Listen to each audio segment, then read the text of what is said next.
नमस्कार पेंशनर्स मित्रों, इस वीडियो में आज केवल पेंशनरों के बारे में ही बात करेंगे और वो जानकारियां देंगे जो पेंशनर्स फोरम, पेंशनर्स सरस मंच और कमेंट्स में जो उन्होंने प्रश्न या जिज्ञासा या उत्सुकता व्यक्त की है। कई लोगों ने अपनी तरफ से नाराज़गी व्यक्त की है कि हम पेंशनर्स के मामले को छोड़कर अन्य विषयों पर वीडियो क्यों बनाते हैं। हमने पहले भी ये बात कही कि हमने कोशिश की थी कि इस ग्रुप में केवल और केवल पेंशनरों से संबंधित ही वीडियो बनाएं, और इसके लिए हमने अलग से एक चैनल बनाया था। आपसे निवेदन किया था कि कुछ इसको सब्सक्राइब करें ताकि कम से कम इस स्थिति में पहुँचे कि 200-400 लोग उसमें जुड़ जाएं, तो हम उसमें राजनीतिक और अन्य कंटेंट जो है वो हम उसमें डालें। लेकिन आप लोगों ने नहीं सुना। तो ये होता है कि कोई भी व्यक्ति केवल एक ही भाव में नहीं रह सकता है। अभी पिछले 2 दिनों में हमारा स्वास्थ्य थोड़ा ठीक हुआ है, तो आज हम कहीं न कहीं अपने में थोड़ा बहुत हैं, हालांकि अभी पूर्णतया नहीं। वो कारण बाद में बताएंगे, नहीं तो वो भी अपना व्यक्तिगत कहानी हम अगर बताने लगेंगे तो कुछ लोगों को उस पर भी आपत्ति हो सकती है। पिछले तमाम वीडियो में हम देख रहे थे और आज भी कुछ लोगों ने सवाल किया, क्या 8वें पे कमीशन से पहले यानी 3rd, 4th, 5th, 6th, 7th पे कमीशन वाले यानी 1 जनवरी 2026 से पूर्व के जितने पेंशनर्स हैं, क्या 8वें पे कमीशन का लाभ उनको मिलेगा या उससे वंचित कर दिए जाएंगे। बात बहुत पुरानी हो गई। हमने आपको बताया था कि जो भी सोशल मीडिया पर या अन्य प्लेटफॉर्म पर वो लोग जो अपने वीडियो या अपने लेख के द्वारा पैसा कमाना चाहते हैं, वो उसको चटपटा बनाने के लिए 2 तरह की बातें लाते हैं। या तो बहुत बढ़ा चढ़ा के कोई छोटी सी बात को या काल्पनिक शक्ति से इतनी बढ़िया बात कहेंगे कि आप बिना उसको पढ़े या देखे रह न पाएँ, और उससे उनका भला हो जाएगा। जैसे कि खुशखबरी, गिफ्ट, तोहफा, बल्ले बल्ले, ये हेडिंग सुपर हिट हैं। हम भी जब वीडियो अपलोड करते हैं तो हेडिंग के लिए यूट्यूब इसी तरह के शीर्षक का सुझाव देता है कि ये वीडियो वायरल हो जाएगा, लेकिन हम ऐसा नहीं करते हैं। और हम तो कई बार थंबनेल या हेडिंग लगाते ही नहीं। आप हमसे परिचित हैं, जो हमारे लगभग 1000 लोग हैं वो हमारे को देख के ही वीडियो देख लेते हैं। हाँ, इस चक्कर में कई बार हम कुछ और सब्जेक्ट पे वीडियो डालते हैं तो वो भी उसमें कोई आपत्तिजनक नहीं। आप अगर पसंद नहीं करेंगे तो वो बीच में ही बंद कर देंगे, क्योंकि हमारे पूरे वीडियो लोग नहीं देखते हैं। अगर हम 10 मिनट का वीडियो डालते हैं तो लोग 3-4 मिनट देखते हैं। तो आपको हमने बताया कि एक तो खुशखबरी वाली बात, दूसरी तरफ इतनी मतलब ऐसी बात जिससे आप डर जाएं, सिहर जाएं। जैसे कि ये अगर 2026 से पहले वाले पेंशनरों को लाभ नहीं मिलेगा तो ये क्या है, कई पेंशनरों की तो स्थिति बड़ी गड़बड़ हो जाएगी, जो उम्मीद बना के रखे हैं कि 26 में उनकी पेंशन बढ़ जाएगी। तो कुल मिला के ये उसी तरह की बातें, उम्मीदों की मीनार बनाएंगे फिर गिरा देंगे, और तोहमत जो है सरकार पे उसका ठीकरा फोड़ेंगे, फिर बहुत बुरी खबरें चलाएंगे और श्रेय खुद ले लेंगे या श्रमिक नेता ले लेंगे कि साहब हमारी वजह से सरकार को झुकना पड़ा, नहीं तो सरकार इतना खराब डिसीजन लेने वाली थी।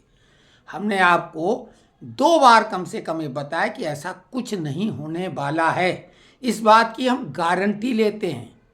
अगर ऐसा कुछ सपने में भी हो तो उसके लिए हम मन प्राण लगा देंगे, ऐसा नहीं होने देंगे। क्यों कि हमने बोला तो 100 लोग जुट जाओ, बहुत कुछ करके दिखा देंगे। हमने ये भी बताया कि पे कमीशन के लिए निगोशिएशन कैसे करना चाहिए फिटमेंट फैक्टर के लिए, क्योंकि 24% जो इन्होंने अपनी वेतन वृद्धि कर ली है और भत्तों में 5 साल के अंदर, तो उस हिसाब से 10 साल में 48% होता है। तो आप 48% की बात करिए, नहीं तो कम से कम 40 की बात करिए, ये हमने कहा था। तो अभी एक खबर और चलाई जा रही है, फिटमेंट फैक्टर 2.28, वो भी शिव गोपाल मिश्रा के हवाले से कुछ लोग चला रहे हैं कि उनसे हमने ये बात की, उन्होंने कंफर्म कर दिया है कि 2.28 फिटमेंट फैक्टर रहेगा।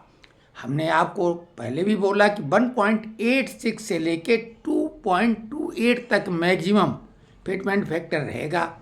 जैसा सरकार का अब रुख है तो ऐसे में वो 2.28 काफ़ी हद तक जायज़ लगता भी है, और इससे कम तो मांग करना ही नहीं चाहिए।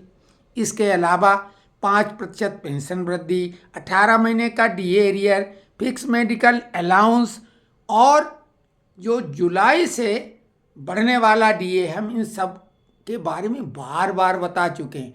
अब हम नई खबरें कहाँ से लाएं? हमने ये ज़रूर बोला है कि कोई बहुत खास ऐसी जानकारी होगी जो हमें लगेगा देना पड़ेगा, तो हम 10 बजे रात तक में मिलेगी तो हम उसी समय वीडियो डाल देंगे।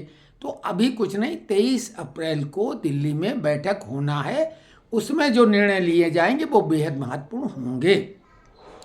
तो हमने जुलाई से बता दिया है कि 3%, जुलाई 2025 से 3% डीए बढ़ने की संभावना है, इससे अधिक किसी भी हालत में नहीं, और ये 2% भी रह सकती है। अगले महीने ये संभावना पता लग जाएगी।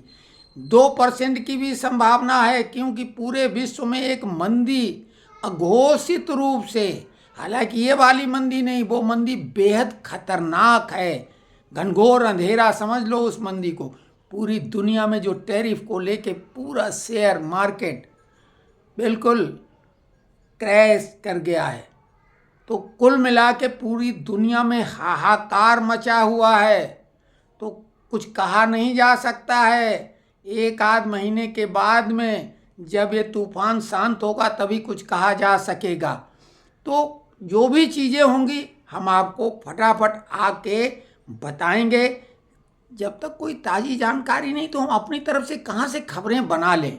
तो सबसे महत्वपूर्ण बात थी कि जो पे कमीशन में पेंशनरों को लाभ मिलने की बात, बिल्कुल निश्चिंत हो जाओ, 100%, कोई शक शुबा दूर दूर तक नहीं है। तथ्यों को तोड़ मरोड़ कर ये लोग प्रस्तुत कर देते हैं। तो इसके अलावा नोशनल इंक्रीमेंट के बारे में भी लोगों ने कहा कि क्या करें। अभी देखिए, जो भी विभाग हैं बिल बने हुए हैं, लेकिन वो पेमेंट नहीं कर रहे हैं, क्योंकि इंतज़ार कर रहे हैं डीओपीटी के लेटर जो हमने अभी प्रधानमंत्री का जवाब आपको बताया था। उन्हीं के राज्यसभा सदस्य नागेंद्र राय, जो पश्चिम बंगाल से राज्यसभा सदस्य हैं, उन्होंने सीधे प्रधानमंत्री से सवाल पूछा था, और प्रधानमंत्री कार्यालय के मंत्री जो हैं जितेंद्र सिंह, उन्होंने जवाब दिया था। उन्होंने डीओपीटी का जो 2024 वाला लेटर है, जिसके आधार पर हमने ऑर्डिनेंस फैक्ट्री त्रिची की पूरी एक लिस्ट आपके सामने लाई थी कि देखिए इन सब के आर्डर हो गए, उसमें वो लोग भी शामिल थे जिन्होंने कोर्ट केस नहीं किया था। तो विशेषकर जोशी जी ने हमसे फ़ोन पे बात की हुई है। आपको या वो लोग जिन्होंने कोर्ट केस नहीं किया है, उन्हें भी एक प्लेन एप्लीकेशन, एक सामान्य आवेदन अपने विभाग को अवश्य कर देना चाहिए। ये हवाला दे के उसमें प्रधानमंत्री का भी हवाला दे दें कार्यालय का, और साथ में डीओपीटी का भी, कि इसमें हमको हमारे आवेदन के आधार पर एक नोशनल इंक्रीमेंट का लाभ दिया जाए। इतना करना बेहद ज़रूरी है, क्योंकि मान लिया भविष्य में हालात ऐसे बनते हैं, क्योंकि एरियर तो कोर्ट ही दिला पाएगा, डीओपीटी के लेटर शायद एरियर की बात तो करेगा ही नहीं। और अगर कोर्ट से जो लोग केस जीते हैं उन्हें एरियर मिलता है 3 साल का या पूरा रिटायरमेंट की तारीख से, तब तो केस ही करना होगा। तो ये एप्लीकेशन आपकी कारगर होगी, एप्लीकेशन देने में कोई कोताही मत बरतें। तो उम्मीद है कि आज आप संतुष्ट होंगे। हमने केवल और केवल पेंशनरों की ही बात की है। धन्यवाद।